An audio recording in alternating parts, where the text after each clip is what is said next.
Halo Malaysia, terima kasih kerana sudah menonton video ini. Sebelum kita bermula, sila pertimbangkan untuk tekan butang subscribe, like dan share. Berita perkembangan politik semasa dalam negara, perkembangan negara dan semuanya ada di dalam channel ini. Terima kasih kerana sudah menonton. Hai halo Malaysia, selamat petang tuan-tuan dan puan-puan. Terima kasih kerana anda masih terus setia berada di dalam channel Elvino ESTV. Bantu Edwin untuk mengembangkan lagi channel ini dengan anda menekan butang subscribe, like video ini dan jangan lupa untuk sebarkan video-video yang ada di dalam channel ini. Baiklah tuan-tuan dan puan-puan, sebelum kita memulakan ulasan berita kita pada petang hari ini, di sini Edwin ingin mengajukan satu soalan yang amat panas. Bolehkah Najib akan keluar segera daripada penjara Kajang? Apakah pendapat anda dengan soalan saya sebentar tadi? Soalan saya simple. Ya, saya ulang sekali lagi. Adakah Najib Razak, bekas Perdana Menteri Malaysia, akan keluar daripada penjara Kajang tanpa melalui hukuman penjara selama 12 tahun? Tidak perlu untuk menghabiskan hukuman penjaranya selama 12 tahun. Ada satu ulasan berita yang saya baru terima sebentar tadi yang saya rasa ini menarik minat saya untuk mengongsikan, membacakan berita ini. Najib tidak sewajarnya diampunkan segera, melainkan setelah menjalani 1/3 atau separuh hukuman daripada penjara. Nah, ini adalah satu ulasan berita yang saya rasa amat panas dan ini membuatkan berita ini untuk menarik minat saya untuk membacanya. Walaupun Peguam Najib Razak mungkin akan memohon semakan kehakiman yang kedua bagi membebaskan bekas Perdana Menteri itu, iaitu Najib Razak, tetapi harus kita akui, mengharapkan keputusan yang berbeza daripadanya tidak semudah seperti menukar mentol yang sudah terbakar.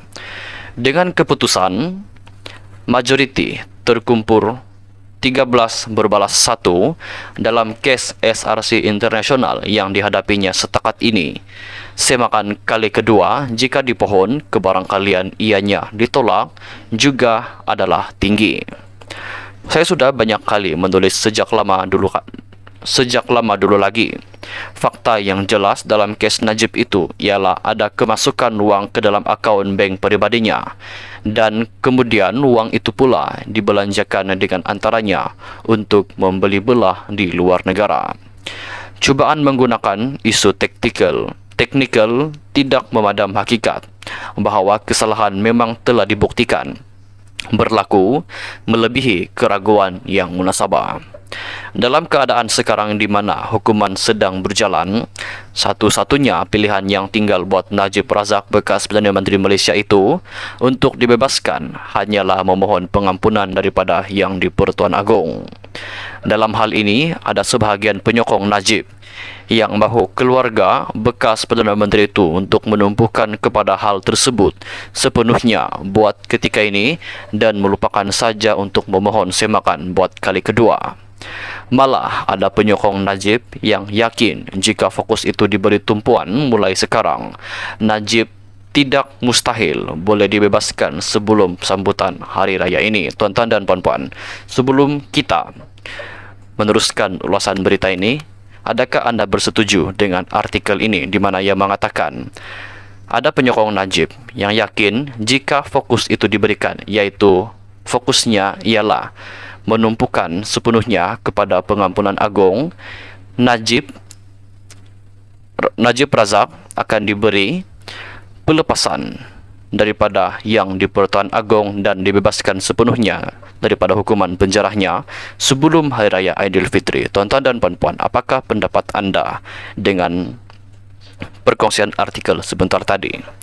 Bolehkah begitu? Nah, meskipun kuasa memberi pengampunan adalah hak agung, tetapi prosesnya mesti melalui lembaga pengampunan yang dalam erti kata lain, usul pembebasan itu mesti diusul atau dipersetujui terlebih dahulu oleh kerajaan dan Perdana Menteri.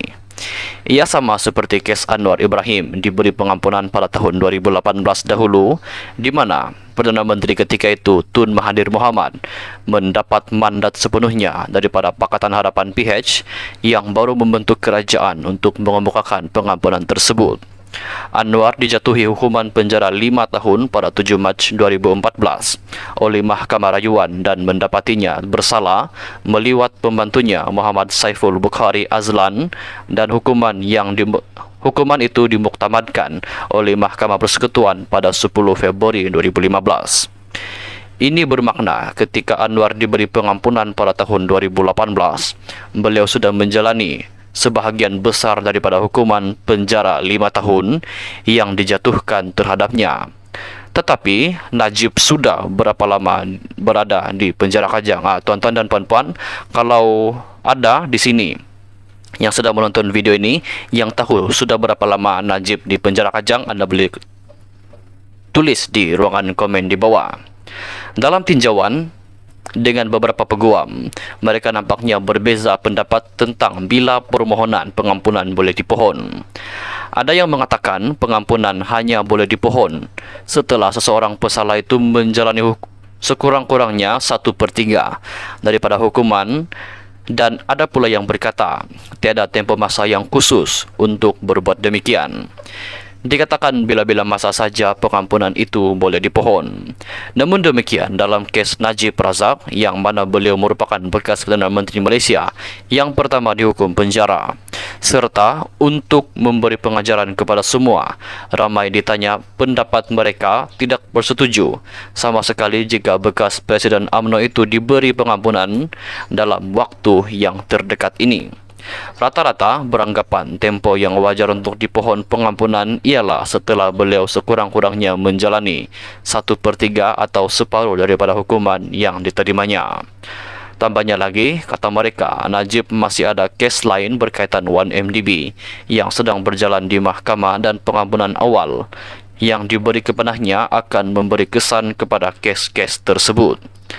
Biarlah beliau menjalani hukuman sewajarnya terlebih dahulu. Bahkan ini juga untuk memberi keadilan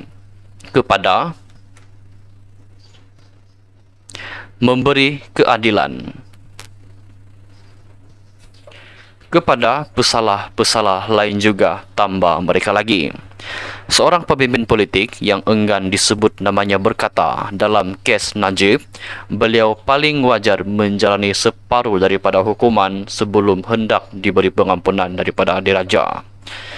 Tempo 6 tahun berada di penjara daripada 12 tahun hukuman yang diterimanya sekurang-kurangnya merupakan tempo yang cukup untuk Najib bertaubat dan beribadat.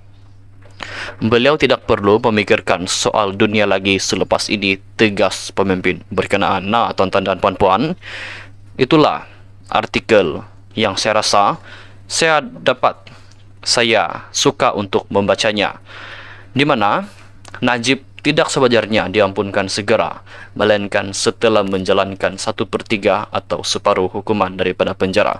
Tuan-tuan dan puan-puan, jika kita putar ke belakang semula, jika kita mengingati di mana Anwar pernah dipenjara di 1 tahun semasa era pentadbir, semasa tahun 2014, tetapi beliau dibebaskan mendapat pengampunan pada tahun 2018. Tetapi hukuman penjara untuk Anwar Ibrahim adalah 5 tahun sahaja. Jadi 2014 sehingga ke 2018 ia sudahnya melebihi tempo matang ataupun separuh daripada hukuman penjara. Manakala Najib Razak yang menjalani 12 tahun penjara, hukuman penjara belum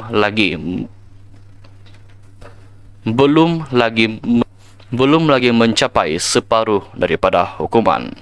Tapi saya rasa, apakah pendapat Anda dengan soalan saya awal-awal tadi, yaitu saya mengatakan adakah Najib akan diberi pengampunan ataupun tidak? Anda boleh tinggalkan pendapat Anda di ruangan komen di bawah. Sekian saja perkongsian berita kita pada hari ini.